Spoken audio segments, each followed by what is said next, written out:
जब आप टेस्ट कराते हैं वहाँ पे अबनॉर्मलिटी एक्नी हो सकती है। और उसके अलावा ये सिस्टिक एक्नी।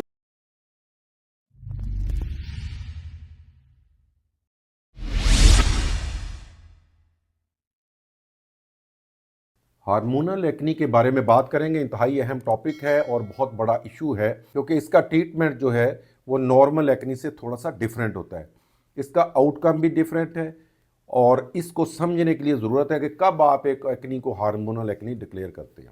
पहले बात करते हैं इसके स्टैट्स की। तो जो 15 साल से 30 साल की खवातीन हैं उनमें अबाउट 40% और 30 साल से ऑनवर्ड जो खवातीन हैं उनमें तकरीबन 20% इंसिडेंस जो है इसका नोटिस किया जाता है। हार्मोनल एक्नी सिंपल बात है कि ये हार्मोन से रिलेटेड है। अब इसमें कुछ जेनेटिक प्रेडिस्पोजिशंस भी होती हैं, बस फैमिलीज में रन करती है। सम टाइम आपके हार्मोनल जो है इश्यूज जो हैं वो खास तौर पे एस्ट्रोजन लेवल, या चूँकि मर्दों में भी रेयरली ये मसला आता है तो वहाँ पे टेस्टोस्टेरोन लेवल, या फीमेल में भी ये टेस्टोस्टेरोन लेवल के रेज जो लेवल्स हैं वो फीमेल में प्रॉब्लम काज कर सकते हैं।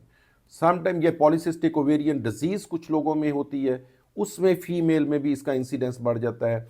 अराउंड द पीरियड्स आपने नोट करना है कि इसको हमेशा ज़्यादा एक्नी निकलती है, ख़ास तौर पे आपके जा लाइन पे बनेगी। बाकी ये बॉडी के ऊपर किसी जगह पे भी बन सकती है, फेस है, बैक है, चेस्ट है, शोल्डर्स है, आर्म है, बन सकती है ये। और उसके अलावा ये थायराइड के केसेस में भी जो हाइपोथायराइड लोग हैं उनमें बनती है, और स्ट्रेस के साथ भी बनती है, क्योंकि वहाँ पे भी कॉर्टिसोल हार्मोन जो है वो निकलता है और वो एक्नी काज करता है, क्योंकि वो एक स्टीराइड है।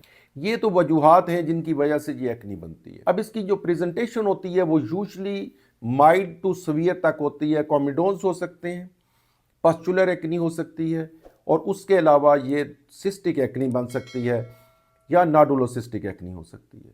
तो ये माइल्ड टू सीवियर तक इसका ग्रेड है, जिसको अमेरिकन सिस्टम के तहत हम ग्रेड 1 to 4 तक डेजिग्नेट करते हैं। अब ये जनरली इसकी एक जो बड़ी पहचान है कि ये हार्मोन्स के साथ को जब आप टेस्ट कराते हैं वहाँ पे अबनॉर्मलिटी निकलती है, या पेशेंट फीमेल खुद ये ऑब्जर्व करती हैं कि इसका इशू जो है वो आपके पीरियड्स के साथ शुरू होता है।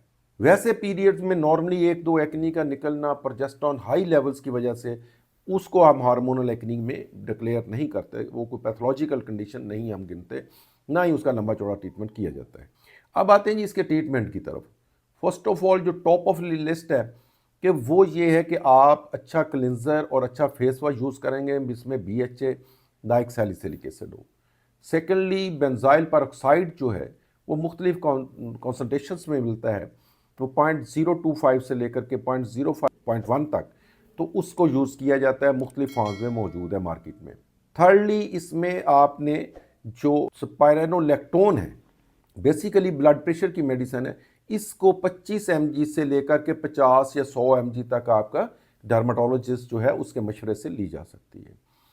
उसके अलावा आप बर्थ कंट्रोल पिल जो दूसरे इस्तेमाल में भी आती हैं वो भी यहाँ पे हार्मोन्स को बैलेंस करने के लिए दी जा सकती हैं।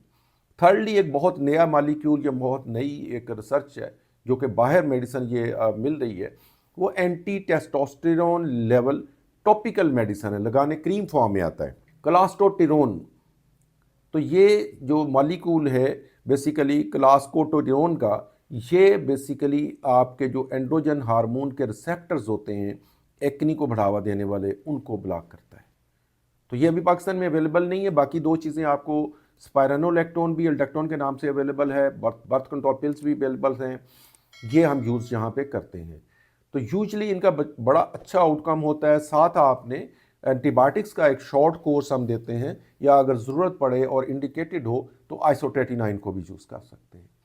इसके स्कार्स का इशू जो है वो, या पिगमेंटेशन ब्लैमिशेस का इशू जो है वो, अक्सर अगर आप एडापलीन वगैरह यूज़ कर रहे होते हैं तो यूजली ब्लैमिशेस को कवर अप कर दिया जाता है अगर टाइमली उसको आप स्टार्ट करते हैं। वरना इसके स्कार का भी ट्रीटमेंट जैसे माइक्रो नीडलिंग है या PRP है या फ्रैक्शन लेज़र है, वो उसी तरह से आप ट्रीट इसको करेंगे, बाकी जिस तरह से एक्नी को ट्रीट किया जाता है।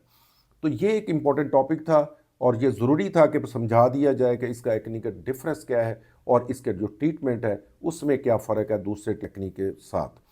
Thank you very much for watching my YouTube channel.